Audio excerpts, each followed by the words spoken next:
മുൻ MLA സിദ്ധാർത്ഥന്റെ മകളും എന്റെ കക്ഷിയുമായ തനുജയ്ക്ക് കൂടി അവകാശപ്പെട്ട ചന്ദ്രോത്ത് കുടുംബം വക വസ്തുക്കളുടെ ക്രയവിക്രയം തടയണമെന്ന് ബോധിപ്പിച്ച് റവന്യൂ താലൂക്ക് രജിസ്ട്രാർ ഓഫീസുകളിൽ എന്റെ കക്ഷി പരാതി നൽകുകയുണ്ടായിട്ടുണ്ട്.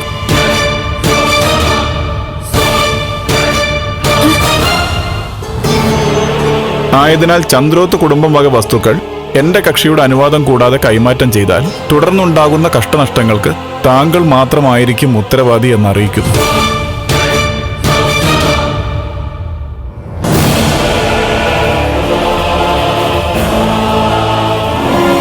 അവള് കൊല്ലാക്കൊല്ല ചെയ്യിക്കുകയാണല്ലോ ഈശ്വര.